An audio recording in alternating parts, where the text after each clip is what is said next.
नमस्कार मंडळी, नवीन एका इंटरेस्टिंग व्हिडिओमध्ये सर्वांचं मनापासून स्वागत आहे। मित्रांनो, ज्ञानज्योती सावित्रीबाई फुले आधार योजनेअंतर्गत ओबीसी विद्यार्थ्यांना आता 60,000 रुपये मिळणार आहेत आणि हे जे 60,000 रुपये आहेत ते दरवर्षी मिळणार आहेत।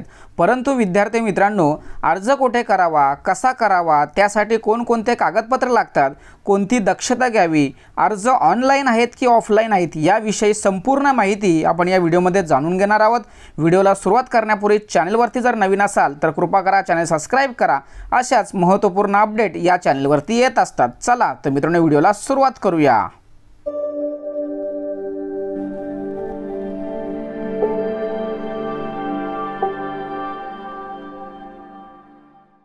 तर मित्रांनो, इतर मागासवर्ग, विमुक्त जाती व भटक्या जमाती आणि विशेष मागास प्रवर्गातील उच्च शिक्षण घेणाऱ्या विद्यार्थ्यांना ज्ञानज्योती सावित्रीबाई फुले आधार योजनेअंतर्गत आता 60,000 रुपये मिळणार आहेत।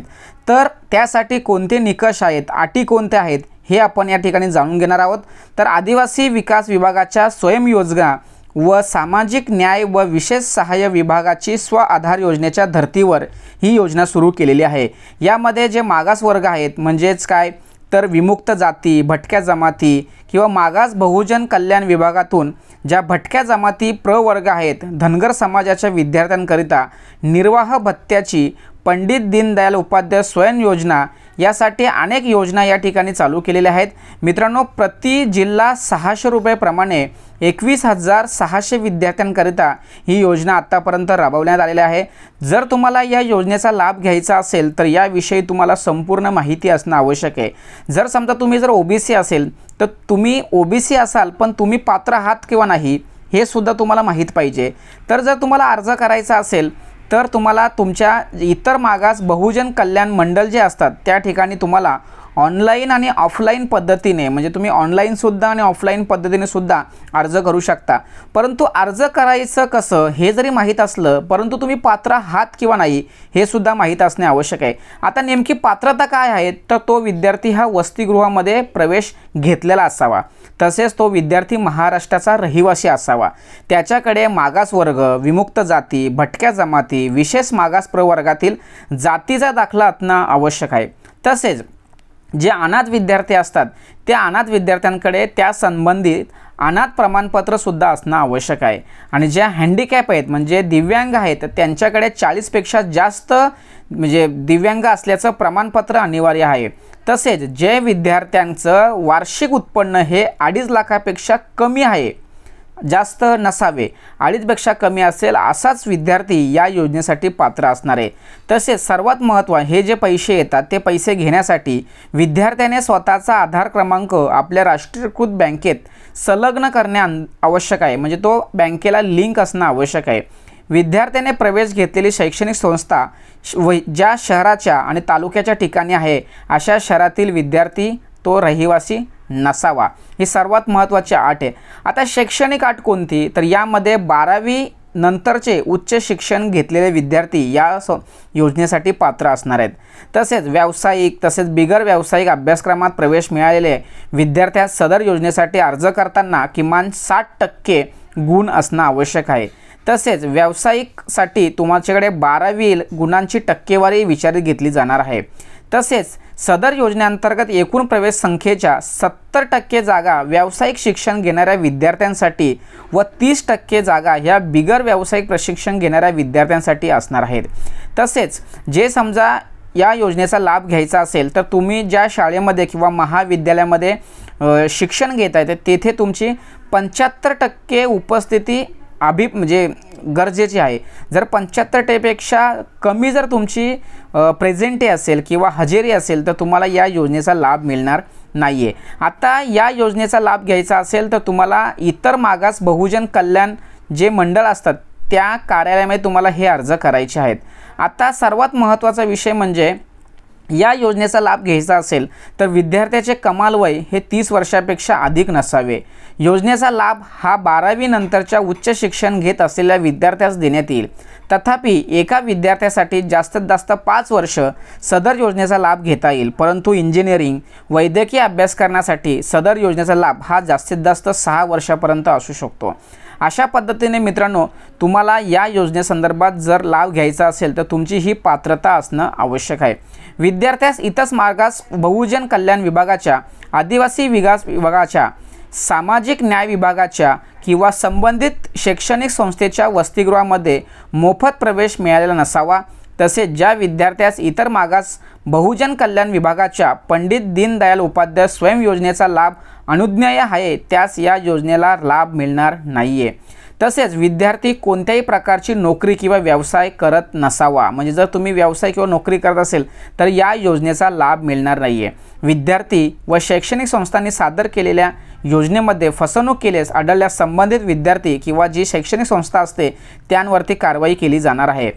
म्हणजे विद्यार्थी शैक्षणिक अभ्यासक्रम पूर्ण न करता लाभ घेणं किंवा शिक्षण न घेता नोकरी किंवा व्यवसाय करून या योजनेचा लाभ जर घेत असेल तर त्या सर्वांवरती कारवाई होणार आहे।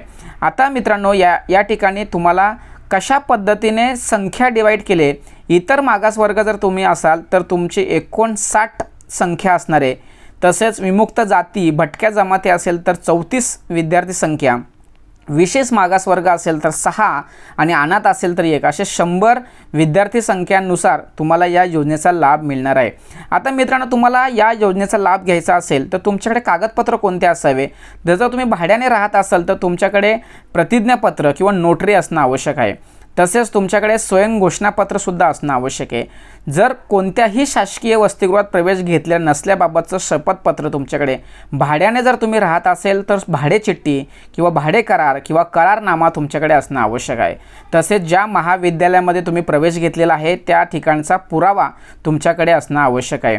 अशा पद्धतीने मित्रांनो तुम्हाला या योजनेचा लाभ घ्यायचा असेल तर तुमचे हे निकष किंवा हे पात्रता असणं आवश्यक आहे, तरच तुम्हाला या योजनेचा लाभ मिळणार आहे। मित्रांनो आता अर्ज कसा करावा, कोणता अर्ज आहे तो कशा पद्धतीने भरावा याविषयी माहिती जाणून घेऊया। तर विद्यार्थी मित्रांनो, इतर मागासवर्ग, विमुक्त जाती, भटक्या जमाती, विशेष मागास प्रवर्गातील उच्च शिक्षण घेणाऱ्या विद्यार्थ्यांसाठी ज्ञानज्योती सावित्रीबाई फुले आधार योजनेसाठी सन 2024 ते 2025 या वर्षाकरिता विजाभज किंवा इमाव किंवा विमाप्र प्रवर्गातील विद्यार्थ्यांसाठी करावयाचा अर्जाचा नमुना या ठिकाणी आहे। तुमच्या उजव्या साईडला अर्जदाराचा फोटो तुम्हाला इथे चिपकवायचा आहे। तसेच तुम्हाला किती गुण मिळाले आहेत, एकूण गुण, मिळालेले गुण आणि टक्केवारी तुम्हाला या ठिकाणी लिहायचं आहे।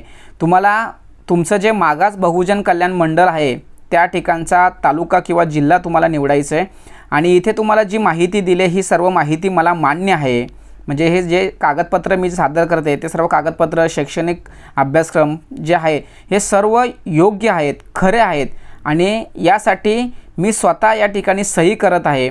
अर्जदाराचे नाव, मोबाईल नंबर, आधार क्रमांक हे सर्व या ठिकाणी तुम्हाला लिहायचं आहे। त्यानंतर तुम्हाला दुसरा एक अर्ज आहे, या ठिकाणी तुमचं संपूर्ण नाव, आडनाव, स्वतःचे नाव, वडिलांचे नाव वगैरे वगैरे सगळ्या गोष्टी तुम्हाला हा जो फॉर्म आहे तो फॉर्म मी डिस्क्रिप्शन बॉक्समध्ये देतो, तुम्ही तो डाउनलोड करून व्यवस्थित भरून घ्यायचं आहे। तिथे तुमचा पत्ता लिहायचा आहे, घर क्रमांक लिहायचा आहे, रस्ता, गल्ली किंवा जवळची खूण कोणती आहे हे सर्व लिहायचं आहे। रहिवासी दाखला संदर्भात त्याचा क्रमांक लिहायचा आहे, मोबाईल नंबर लिहायचा आहे। जर तुम्ही दिव्यांग असाल तर किती टक्क्यामध्ये तुम्ही दिव्यांग आहात हे लिहायचं आहे। जातीचा दाखला असेल तर जातीचा क्रमांक, तुमचा तालुका, जिल्हा, गाव किंवा प्रमाणपत्र क्रमांक हे सर्व तुम्हाला टाकायचे आहे। तुमच्या आधार कार्ड संदर्भित सर्व जी माहिती आहे, आधार कार्डवरील पत्ता, आधार कार्डचा नंबर हे सर्व, आणि तुम्हाला हे जे पैसे येणार आहेत त्या पैशा संदर्भात बँकेचा तपशीलसुद्धा या ठिकाणी भरायचा आहे। त्यामध्ये राष्ट्रीयकृत बँकेचं नाव, शाखा, खाते क्रमांक, IFSC कोड किंवा बँक खाते आधार कार्डशी संलग्न केल्याबाबतचा पुरावा, म्हणजे आधार कार्ड ती पावती जी असते ती किंवा ऑनलाईन स्टेटस त्याची प्रत, त्याची झेरॉक्स तुम्हाला जोडायची आहे। आणि ज्या कॉलेजमध्ये किंवा ज्या महाविद्यालयामध्ये तुम्ही प्रवेश घेतलेला आहे त्या प्रवेशासंदर्भात जेवढेही कागदपत्र आहेत तेवढे कागदपत्र तुम्हाला या ठिकाणी जोडायचं आहे। आणि तुम्हाला जे मार्क मिळाले 10वीमध्ये किंवा 12वीमध्ये त्याचे सर्व तुम्हाला गुण, एकूण गुण, टक्केवारी हे सर्व तुम्हाला लिहायचे आहे। तुमची जात कोणती आहे, तुम्ही ऑनलाईन अर्ज करत असताना किंवा ज्या ठिकाणी तुम्ही शाळेमध्ये प्रवेश घेतला आहे, महाविद्यालयामध्ये प्रवेश घेतला आहे त्या ठिकाणी तुम्ही किती फी भरलेली आहे या संदर्भात सर्व तपशील तुम्हाला द्यायचं आहे। त्यानंतर पालकांची माहिती या ठिकाणी लिहायची आहे, पालकांचे पूर्ण नाव, अर्जदाराच्या पालकांचा पत्ता, व्यवसाय हे सर्व तुम्हाला या ठिकाणी जोडायचं आहे। आणि खाली तुम्हाला तुमची पालकांची स्वाक्षरी घ्यायची आहे, स्थळ दिनांक लिहायचं आहे आणि ते साक्षीदार असेल त्यांची सुद्धा सह्या घ्यायची आहेत।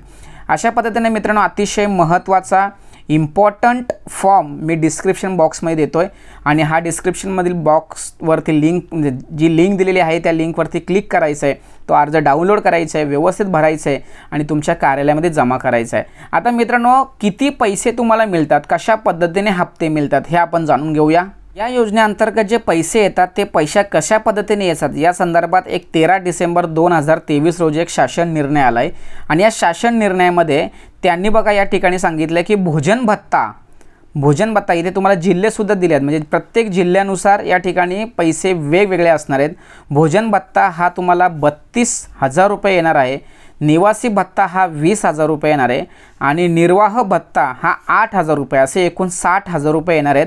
आता इतर महसूल विभागीय जे शहर असतात त्या शहरांमध्ये वेगळे त्या ठिकाणी 51,000 रुपये तुम्हाला मिळणार आहेत। तसेच इतर जिल्ह्यांच्या ठिकाणी उच्च शिक्षण घेणाऱ्या विद्यार्थ्यांसाठी जी रक्कम असणार आहे ही 43,000 रुपये असणार आहे आणि तालुक्याच्या ठिकाणी उच्च शिक्षण घेणाऱ्या विद्यार्थ्यांसाठी जी रक्कम असणे 38,000 रुपये, अशा पद्धतीने तुम्हाला हे पैसे मिळणार आहेत। म्हणजे ठाणे, पुणे, पिंपरी चिंचवड, नागपूर हे ज्या ठिकाणी उच्च शिक्षण घेतात त्यांच्यासाठी 60,000 रुपये, 51,000 रुपये, 43,000 रुपये असे असतात। तुम्ही हा जो चार्ट आहे या चार्टचा तुम्ही एक स्क्रीनशॉटसुद्धा घेऊ शकता तुमच्या माहितीसाठी। अशा पद्धतीने तुम्हाला मित्रांनो हे पैसे मिळत असतात। जर तुम्हाला या योजनेचा लाभ घ्यायचा असेल तर या योजनेविषयी तुम्हाला माहिती असणं खूप गरजेचं आहे। या ठिकाणी संपूर्ण आणि सविस्तर माहिती देण्याचा, समजावून सांगण्याचा प्रयत्न केला आहे। जर तुमचे मित्र किंवा तुम्ही जर ओबीसी असाल तर नक्की ही व्हिडिओ त्या मित्रांपर्यंत, त्या पालकांपर्यंत, त्या विद्यार्थ्यांपर्यंत पोहोचवण्यासाठी सहकार्य करा। नक्कीच त्यांना या योजनेचा लाभ होणार आहे, त्यांचं शिक्षण पुढे कंटिन्यू चालू राहणार आहे, तेवढीच आपल्याकडून त्यांची मदत झाली असं आपल्याला वाटेल। मित्रांनो, ही व्हिडिओ शेअर करण्यासाठी सहकार्य करा। तोपर्यंत धन्यवाद। जय हिंद, जय महाराष्ट्र।